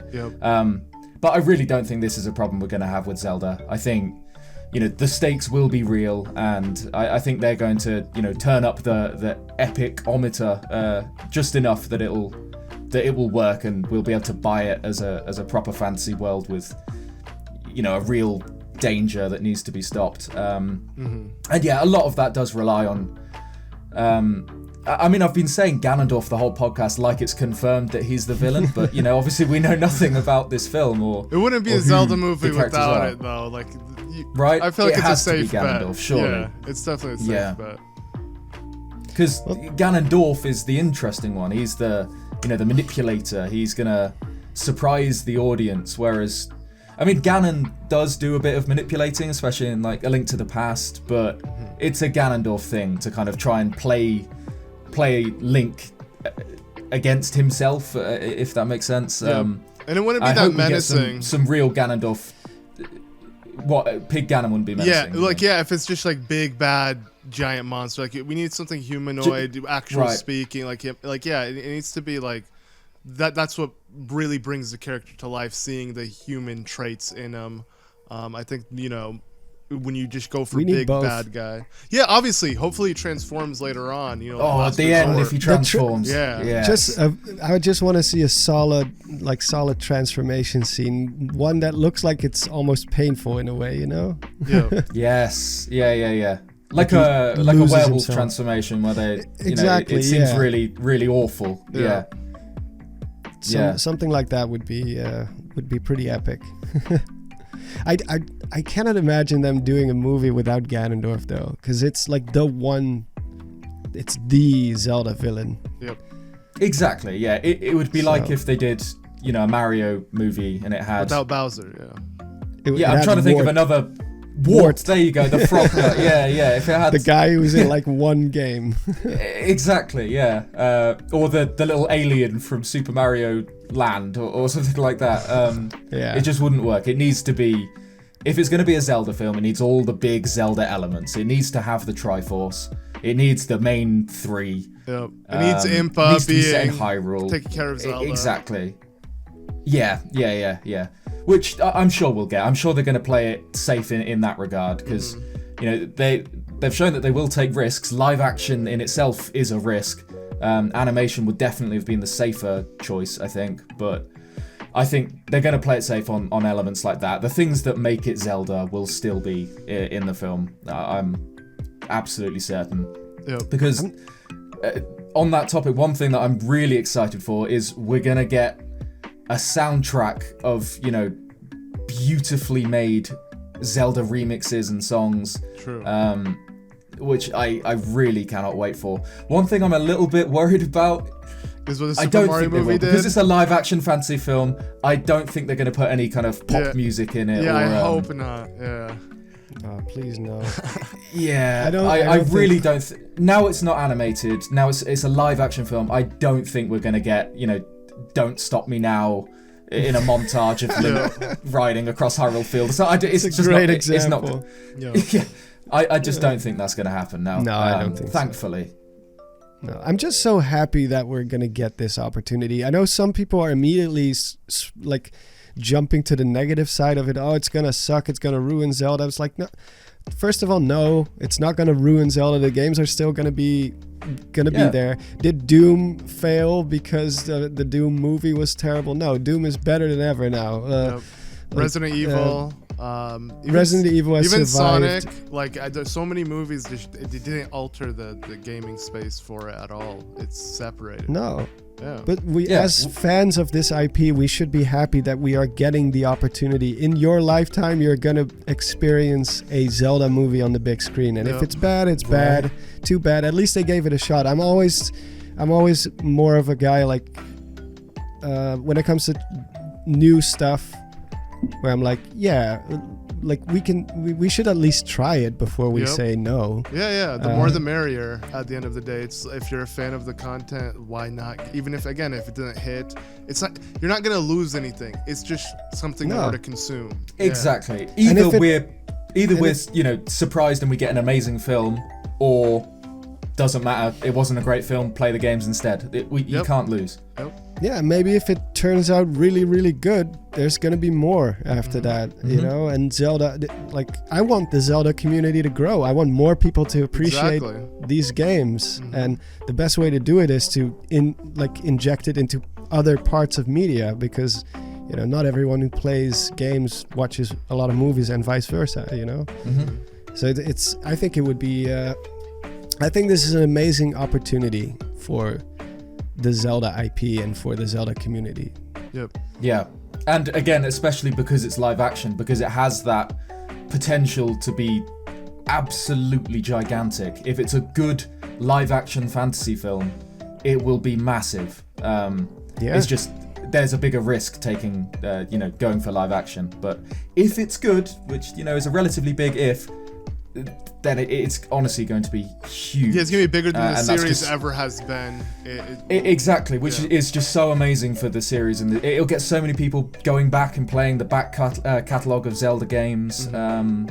It's just going to be amazing, yeah. And I do understand some people's negativity. I understand why some people are hesitant, but I just think it's going to be a good thing overall. Yeah, this is just the future. Video game adaptation, in movies, are going to be common. We're already seeing so much of it, and it's only going to get bigger and bigger the more gaming becomes mainstream. It's the evolution of what we've seen from books to movies. Now it's going to be games to movies or shows.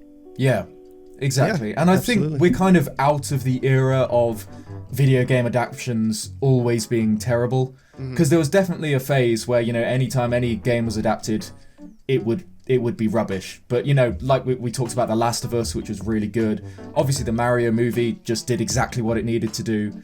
So I think it's the right time for Zelda to make the jump to cinema, and clearly there's the money behind it because Mario made so much. Nintendo are financing half of this film. This is the best chance it's ever going to have to do this. I think it will. I think they'll do it. I think they'll pull it off. Yep. I think this will be a good film. Yeah. I think it's just fun to see all these different types of media starting to cross over into each other's territory. It's very exciting to me, because back in the day that was not always as guaranteed. Usually it was the other way around. where movies would be adapted to games. You know, at the very beginning, I started talking about playing 007. GoldenEye, yes. Yeah, yes. that was. I saw the movie, and then I played the game, and then I saw the movie, and I was like, "Whoa, that's the level where I that's this. facility." It's really it's exciting to see things in a different format, in a different way. And with Zelda, we already have like manga. Unfortunately, we don't have an anime. Maybe someday we can dream, like Studio Ghibli anime. Mm-hmm. But you know, a movie is also. I never thought it would actually happen, to be honest. I thought Nintendo was never gonna go with. I always imagined that if they were gonna do another movie for a different IP, it was gonna be Metroid. Not because Metroid is their biggest IP, but I could see that one really working well in a movie format because. Especially live action, Metroid would work very well live action. Yep. That wouldn't need to be animated. Yep. Yeah. I think of Alien would be the first. Like, imagine that kind of dark, gritty type of directing in a Metroid movie. Yeah, that's actually a series where you can do that, where you can go a little bit more gritty and a bit more serious. And you know, The Mandalorian has already shown that bounty hunters are cool, so people are more easy to accept another space ranger or another space bounty hunter in this case. Mm-hmm. It could be the next one, especially if Metroid Prime 4 it finally comes out. Yeah. If that comes out, you know, maybe it launches with the Switch 2 or whatever the next system is. If that comes out and it slaps, then, you know, we could see a Metroid film following Zelda perhaps. Yep. Yeah, or a series or a series or something like that. Depending on how the trends are.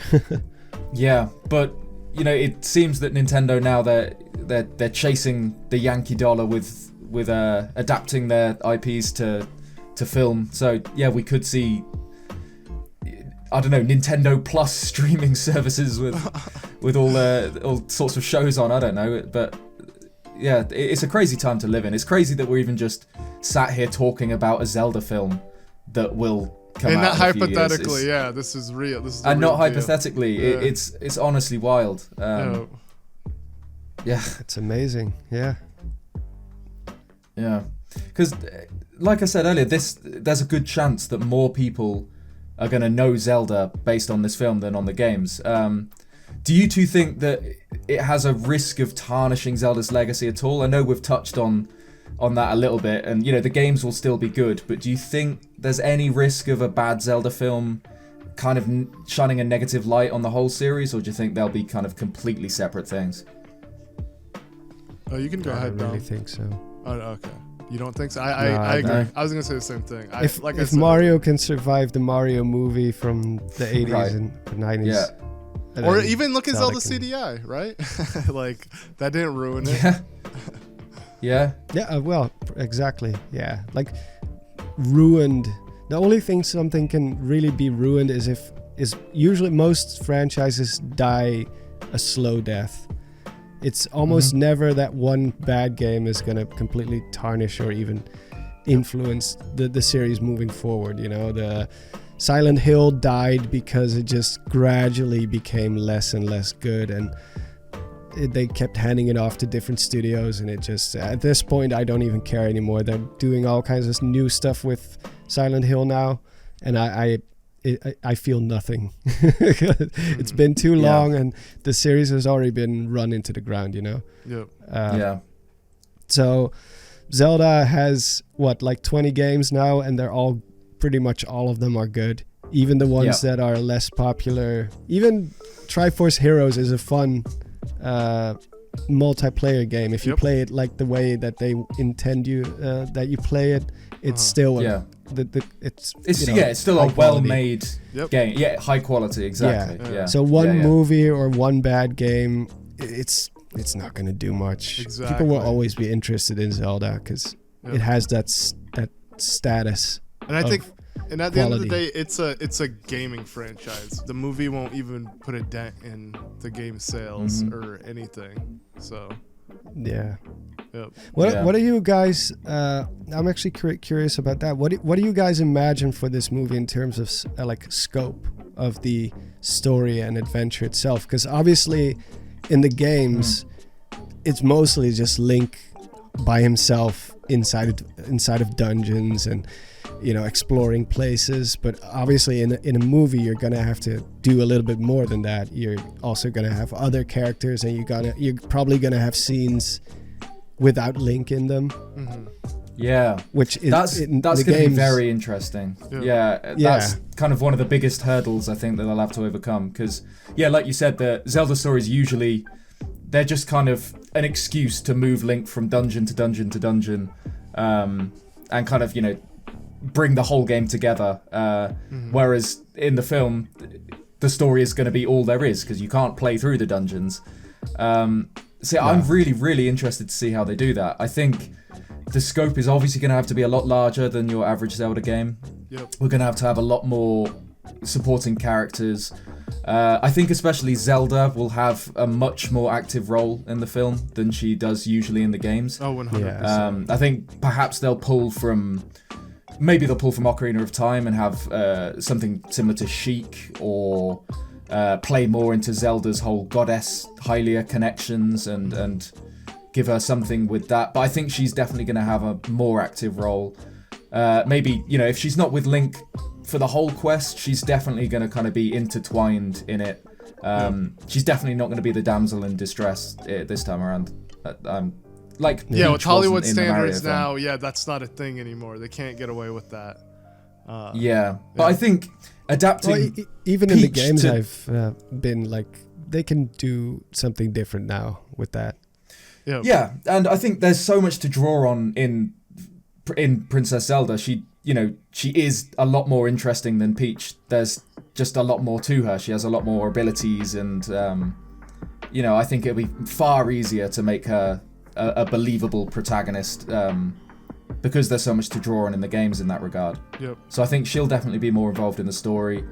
But I think they'll need more supporting characters as well. They'll have to really expand the cast, and I'm interested to see how they do that. I just hope they won't try to emulate Lord of the Rings in the way that it's gonna have giant field battles and stuff. As much as I love that stuff, two big armies charging each other, I've always been into that, but I don't think it will fit Zelda very well. It's not really Zelda, is it? Yeah. It just doesn't. I feel like exactly. It needs to come down to Link versus Ganondorf in a one-on-one. Yeah. That's how it needs to end. Yeah. Yeah. It's not a Hyrule Warriors adaptation. It's a Zelda one. Right. Yeah, exactly. Yeah. Plus, Link's adventures have always been more personal. Like I said, the whole story of Ocarina of Time is just you follow Link through the whole thing. Aside from maybe a flashback or something, it's always Link is always there and he's always doing stuff, but he's never charging big armies full of enemies. He does have challenges to overcome, but they're more small. That's why I said the scope. I hope they keep the scope of the story a little bit more, a bit smaller. Yeah, I could see them doing big battles, but kind of as setup or flashbacks. Maybe if they do loosely base it on Ocarina of Time, for example, they'd show clips of the Hyrulean Civil War. But I don't think it'd be a climax of the film in the same way, Lord of the Rings ends with, the Battle at Pelennor Fields and the Black Gate and things like that. I don't think the Zelda film should end in a massive all-out war. Because that's not really what the series is about, you're right. No, even Game of Thrones couldn't get away with it. As soon as they started doing that stuff, people were like, yeah, no, this is not Game of Thrones. Game of Thrones is about the characters and the dynamic, all the politics and everything. That's what's interesting. Exactly. The people sneakily betraying each other. That's what Game of Thrones is. And then suddenly they try to pull this Lord of the Rings stuff with big armies, and I don't know. It just felt out of place, and I think the same would go for Zelda as well. Yeah. Aside from the Monster Squad. I'm actually curious which Link they will base the movie on, which in terms of casting choice, because obviously some Links are a little bit more feminine than others. Twilight Princess Link is actually a pretty tough guy compared He's a to Chad. Yeah. he's a Chad compared to Yeah. Breath of the Wild Link, for example, who is a lot more feminine in his. So I'm curious to see if they're just gonna go with more the hero of time, since he's by far the most popular and probably the most well-known incarnation of Link. He's like the stereotypical Link is Yeah. the hero of time. When Yeah, you you're think right. about Link, you usually envision the hero of time Yep. for some Yeah. reason. Yeah. Because it's interesting, because I think I can see them going one of two ways. Either they cast someone who is, 17, 18, like the hero of Twilight, Skyward Sword Link, Breath of the Wild Link, or they're going to have to go young and go, someone who's 11 or whatever, like, who could play Child Link, like the hero of time, yeah. I don't think they'll do anyone older than, I don't think we'll see, a 20-something Link or whatever. But yeah, it's such a mystery who they'll cast, because I think the whole film hinges on Link. If they don't get Link right, it's not going to be a Zelda film. Yep. 100%. True. Yeah. Yeah, it It's doesn't such really an matter important about the choice. rest of the cast. I feel like Zelda could be anybody.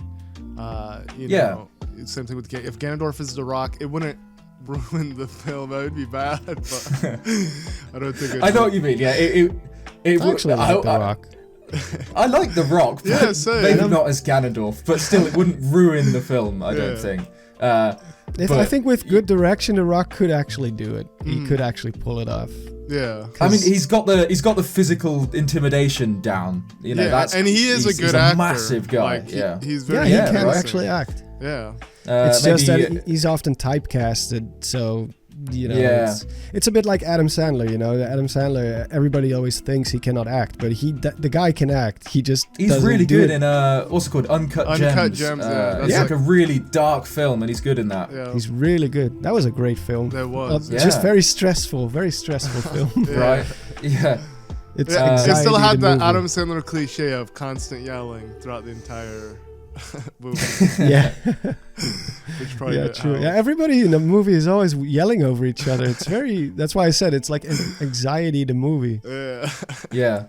but he plays it so well, and everybody in the industry who knows Adam Sandler knows the guy can act. Yep. He just, he just chooses not to. I I guess. think, when you've reached his level of success, why not just do endless comedies where you don't really have to put that much effort in? Yeah. Why yeah, not? he can just play himself, and then Yeah. that's how he pays for his house on the Bahamas. Yeah, exactly. Yeah. But yeah, I think the casting is going to be the most interesting thing that we see. At least, it'll probably be the next big news. I guess we'll hear the casting because Yeah, probably in a I think direct. that's how it went or- with the Mario film. yeah, We had the announcement, and Yep. then, Miyamoto just announced them. then we had in the cast. direct. Yeah. yeah. So that's going to be a wild day when that happens. I think that's going to melt the internet a bit when we, when we get our 100%. Adam Sandler Ganondorf. Yeah. I don't know. It's just so hard to think of anyone that would fit these roles. Because we're so used to these characters from the games. It's so hard to pick a face that we know from films and assign them to these characters. Yep. And they've never been consistent. That's why I fully agree with you that they have to come up with someone we don't know yet. Mm-hmm. Yeah.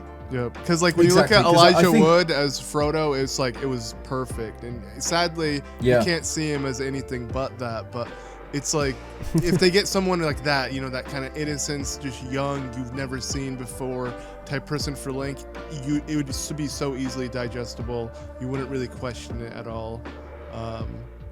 So yeah, hopefully they go with something and like that. I feel quite similar to casting Link as I do to casting James Bond, in that I think someone unknown that then becomes famous through James Bond is the better option, because I know most Bonds were relatively unknown before the role. Obviously Sean Connery started it, but then only really Pierce Brosnan and Roger Moore were quite famous before. Daniel Craig did a few films. He did, Layer Cake or whatever, and then kind of blew up as James Bond in Casino Royale. And I think that helps you see that actor as Bond and nothing else, which is what they need for Link. You need someone where you look at them and you don't think of, you know, Spider-Man or Uncharted. You think of The Legend of Zelda and nothing else, which is definitely the biggest casting challenge. But I think if they nail that, then the rest of the film will fall into place. Yeah, and I feel like even with James Bond, though, he's such a character that it wouldn't be as bad. Link is such a non-character that it's... Link's very unique in that regard. He's just like... when you think... Like, Link will be the hardest person to cast when you think of any fictional character. Because which is why it's so bold to go for live action. That's such a bold move. Yep. Yeah, it will be weird to think of Link as a human. Like, I would think of like actor's face. You know, in animation, you can make him look and act however you want to. But live action. But clearly, they think they think they'll be able to pull it off. You know, they're funneling massive amounts of money into this. Clearly, they think they'll be able to do this. So, you know, I have faith that they will. I think they'll be able to pull it off. If it was any other country, if it was any other company than Nintendo, I would have been like, oh boy. But because it's Nintendo, I agree with you. Where it's like they're not gonna, if they even have a hunch that it's gonna ruin the IP, or if it's gonna at least stain their reputation of one of their biggest IPs, they would never go through with the fact that they've made the decision to do this. Clearly means that they have a vision now for this. Yep, exactly. And well, I mean, now the film is real. Now we know, because, you know, after the Mario film, it was assumed we'd get Zelda, but, you know, it just feels so crazy that now it's actually happening. It's really on the cards. So we've had the announcement on a random Wednesday evening out of the blue. When do you two think we'll hear something next? Do you think it'll be a few years or a few months, or what do you think going forward from here? I don't know. Let's start with you, Dom. It's hard to tell. Nintendo's like lately they've been going pretty quick with a lot of stuff, where it's just like announcement and then suddenly you start information already starts pouring in. Yeah, like Mario Wonder, I think had, was it 3 or 4 months between announcement and release? Something like that. That was very fast. Yeah, like with the exception of Tears of the Kingdom, which obviously took very, very long, but other than that, which of course we also had the whole pandemic stuff in between. But even that, they really only kind of ramped up marketing for it in the last few months. Yeah, but usually once they start dropping the news, it picks up so quickly. So I don't know, it's probably not true, but I could have seen something being announced at the Game Awards already. Especially if Tears of the Kingdom takes Game of the Year. I think that'd be a perfect time to drop perfect something. Segue.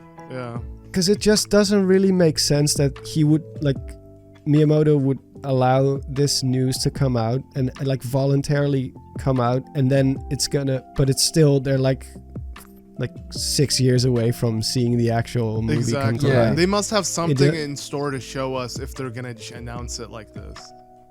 Right, and he says he's been working on it for years now. So, I don't know. There could be a lot more than we know. They could have already cast the characters and started production. We have no idea, really. I mean, I'm sure they have a finished script. For sure. Or else they wouldn't announce this. If it wasn't set in stone, they wouldn't have announced this and announced exactly who the partners are and who's financing it and who the director is. It definitely sounds a little bit more finalized than the Mario film was when that was announced. And even that went pretty quickly. Yeah, exactly. So, you know, perhaps the Game Awards, or now I'm going to be absolutely on edge in every Nintendo Direct. Yeah, exactly. Because you never know if they'll just drop a trailer for the Zelda film. Or just Miyamoto pops out of nowhere and is like, I want to talk to you about the Zelda film, quick segment. Yeah, which could happen. You never know. So yeah, it's an exciting time now, because I think you were saying this to me, Luke. It's like another Zelda cycle, but this time it's not a game, it's a film. Yeah, so it's a really which weird is so weird. Yeah. But yeah, so we're in the kind of hype phase of this new Zelda cycle, and we just we can do nothing but wait for. Do you think more. we'll get Zelda the movie, the game? I mean, yeah, never say never. I don't know. We'll see. Yeah, it's just such a weird timeline that we're in now, that we're actually getting a big budget live action Legend of Zelda film. That's just so nuts. The fact that we can already spend almost a full hour talking about something we haven't seen a single frame of is already a testament to how excited Right? we are about it. Yeah. Because we know nothing. We only know that it's being made. Yep. That's it. It exists. That's all we know. It's real. It's something that's going to happen. But yeah, other than that, absolutely no idea. It could be anything. Yeah. Yeah. I think one God, thing all right. we're all in agreement in is it's probably not going to have anything to do with Breath of the Wild or Tears of the Kingdom, right? Because those just kind of don't feel like Zelda in the sense of like with the tag and Blue Link. Like it's guaranteed going to be Green Link. I think so, and I think in that regard, it depending on when this launches, obviously, you know, it could be years and years and years from now. We don't know, but I think it kind of makes sense as a bit of a correction for the Zelda series, where in recent, you know, for the past however many years, almost 10 years, Blue Link has been the Link, either, you know, through Zelda Wii U trailers, then Breath of the Wild, then Tears of the Kingdom. He's been the current Link, and the Wild era has been the current era of Zelda. Whereas before, obviously, throughout the entirety of Zelda history before that, it was Green Link. And I know me and Luke have talked about this, that we kind of want them to come back to Green Link for whatever's next. And I think a great way to do that would be to have a Zelda film that's classically Zelda with the classic elements, and, you know, good old Green Link comes back. I think that's a really interesting way to kind of correct back from the Wild era. Yeah. So yeah, I really can't see them doing films. Unless based on Breath of Nintendo the was Wild trying and to Tears of send the a Kingdom. statement with Breath of the Wild and Tears of the Kingdom saying we're done with Green Link for good. But I mean, I doubt it. But Maybe. I hope not. I really hope not. Well, I would imagine they want to, you know, focus their attention on as many as big as a group, like as many people as possible, you know, of all ages and all. Yeah. And I think Green Link is much more recognizable for everyone, like Yep. who used to play, like me, who are in their late 30s and used to play Zelda when they, like back in the 90s. Green Link is all you knew. yeah. So that's the iconic look, and I don't think it, like 2 games is enough to override that. Exactly. Yeah. Yeah. Yeah.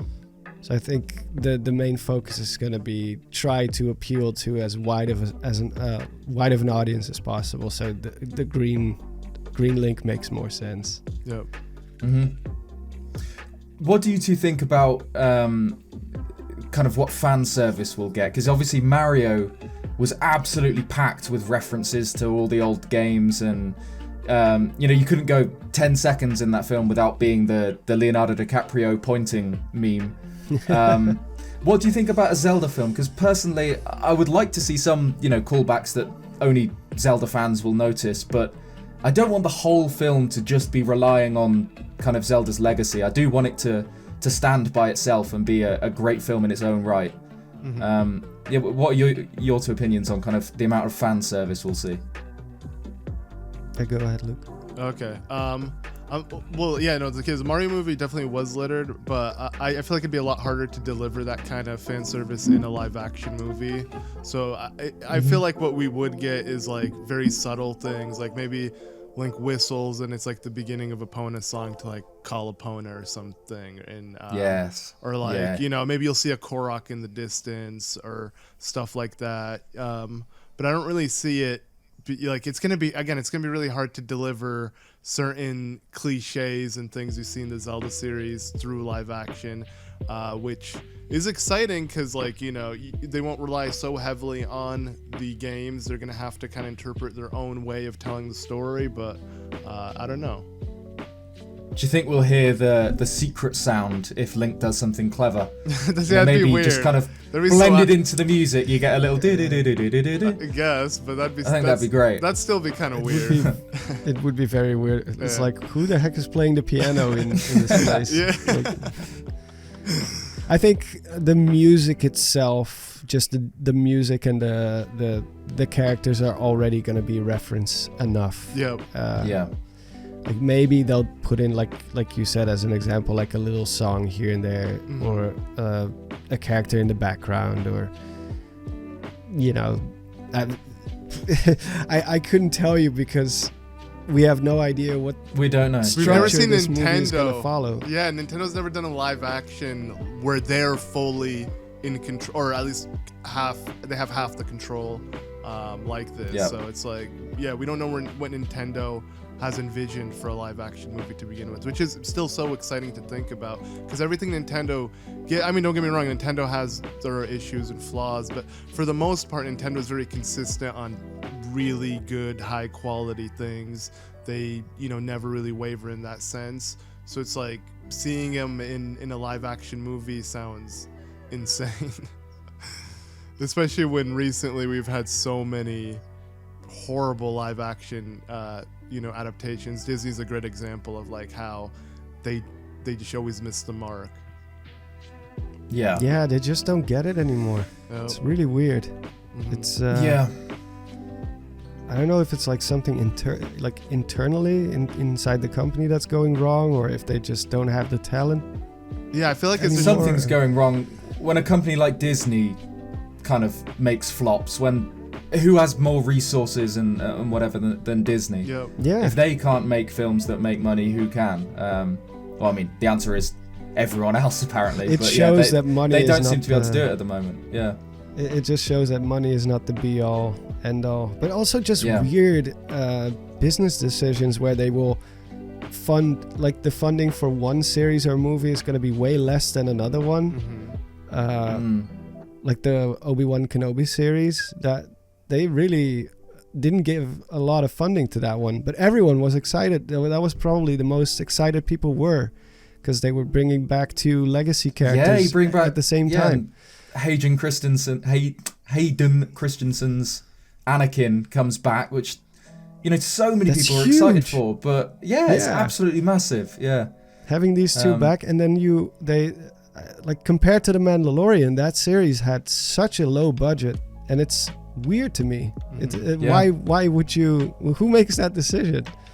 It's It's very like- strange, but at the very least, that's not a problem Zelda will have. I think there's no shortage of money going into this film. Yep. I think, And Nintendo if- are artists. They're crazy, Exactly. crazy artists. yeah. Who I think, Perfectionists. you can kind of sum it up with there's so many possible things that can go wrong with this, especially because it's live action, and the three of us are obviously more protective over this series than the most people that will go to see it at the cinema.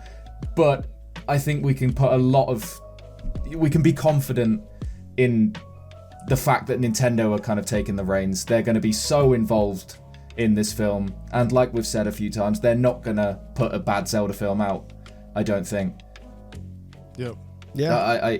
I just can't see them signing off on a Zelda film that's bad, because it's too the series soon. that shows off Nintendo's quality and Nintendo's polished best. Yep. On every system, the Zelda game is going to be probably the best designed game on that platform. And I can't see them doing, almost 4 decades of being consistently at the absolute top and then flop on the biggest stage. I just can't see that happening. Yep. No. Not unless there were already signs of a decline, but there's not. Zelda is bigger than it's ever been, Yep. Yeah, and right? the quality is still up there. So they revolutionized open world, the open world genre not even like half a decade ago. Exactly. Yep. Yeah. So Right, so I think that about covers everything we have to say, considering we don't actually know anything about this film. And we've somehow talked for, an hour and a half or whatever about one tweet from Nintendo. So yeah, I mean, thank you so much for listening to this podcast. be sure to let us know your opinions on the Zelda film in the comments below. If you have any wacky casting choices, be sure to leave it in the comments. A huge thank you to Don from Monster Maze for joining us on this podcast. My pleasure. Let them know about your channel, Don, and where they can find you. You can find me on YouTube, Monster Maze. I mostly do Zelda lore stuff, some other stuff as well, but mostly Zelda. Gonna be branching out a little bit more, hopefully, soon. Nice. And it's the highest quality Zelda content on YouTube. So, you know, if for some reason, if you're listening to this, you know who Monster Maze is. But if for some reason you don't, you know, go and chuck him a subscribe. I mean, this is a new project for you guys. Yep. You're still getting the hang of the whole podcast thing. Exactly. I'm honored to be a part of the growing pains. It's been great having you on. Yeah, hopefully next time we have you on, we'll be a bit more professional about it. Oh, I don't care about that. I doubt it. I feel like podcasts like these should just be, it should feel like just a couple of friends talking. Yeah. Right? Right. Yeah, exactly. Well, that's the idea, yeah. Yeah. But yeah, thank you all for tuning in. Let us know in the comments any of your opinions on the Zelda film. We'd love to hear them. And yeah, we'll see you guys. We'll catch you next time. Yep. Peace. Bye-bye.